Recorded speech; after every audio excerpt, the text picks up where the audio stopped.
No one truly knows a nation until one has been inside its jails. A nation should not be judged by how it treats its highest citizens, but its lowest ones. Nelson Mandela.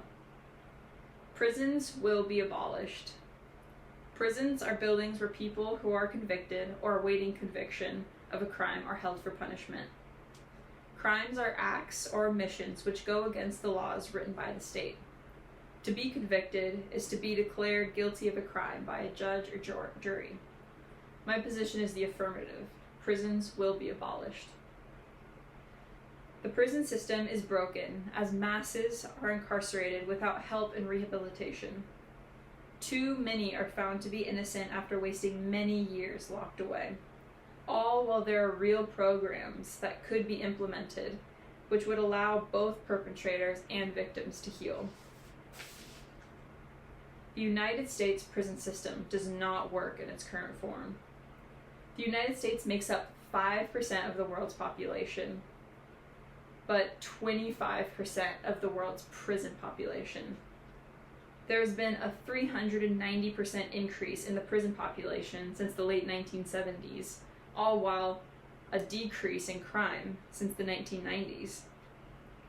80% of released inmates end up committing a crime again and going back to prison. An important term to talk about here is the prison industrial system. This describes a system in which government and business maintain prison populations in order to fulfill economic interests and control people economically, socially, and politically. This is done by preserving a power dynamic that holds down poor people, people of color, and oppressed communities. Politicians often speak about being tough on crime, a concept that only leads to locking up more people and does little to prevent crime or reoffenders. This quote says, "The prison industrial complex isn't broken. It's doing exactly what it's meant to do." By Unknown. Not only are masses of people being incarcerated, but innocent people are being locked up and not found to be innocent for years or spending a whole lifetime in jail. Prison is an ineffective punishment because people are falsely accused. False convictions disproportionately affect Black and brown people. To be exonerated means a person was convicted, but new evidence or reconsideration of the case results in a prisoner's innocence being restored and their release from prison. In the last 30 years in America, almost 2,500 people have been legally exonerated, and that adds up to a total of 21,000 years unfairly lost in prison. 64% of exonerated people are Black or people of color. 13% of the United States is Black, where close to 50% of prisoners are Black. Because we know so many people are exonerated, many because of advancements in DNA technology, we can assume there are many more people in jail falsely accused who don't have DNA evidence in their favor. There's no way to know the true amount of wrongful convictions.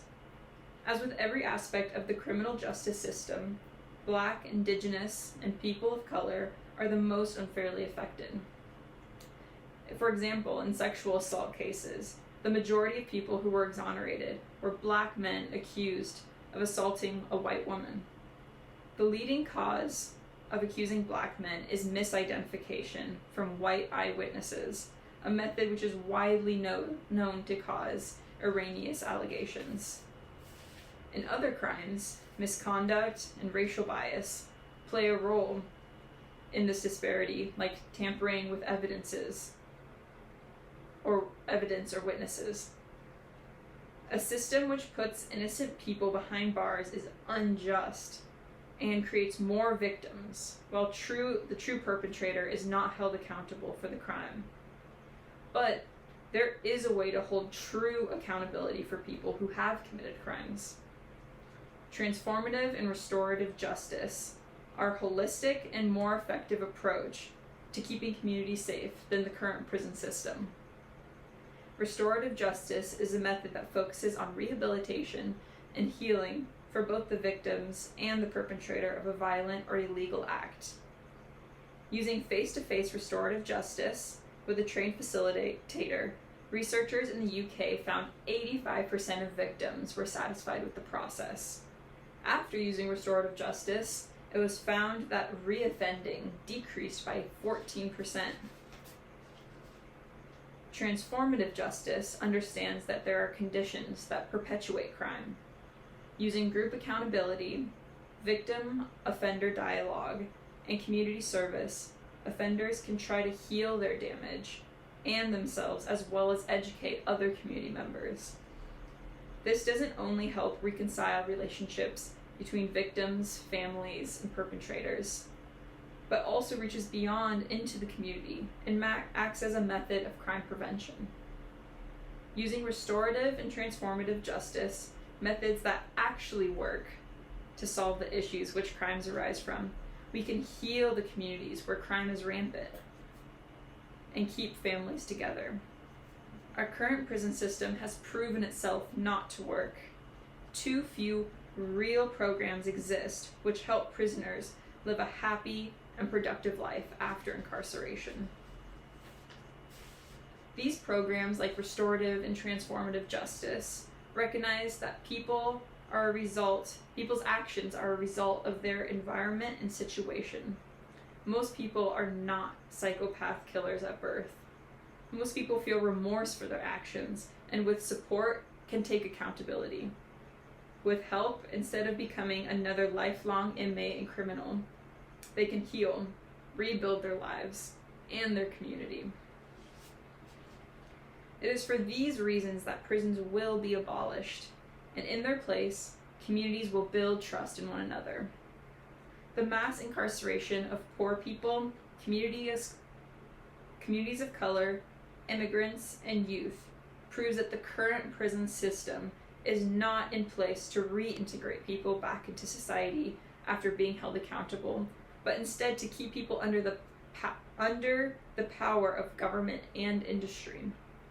There are too many innocent people locked away, unjustly affecting people of color due to racial bias and racism.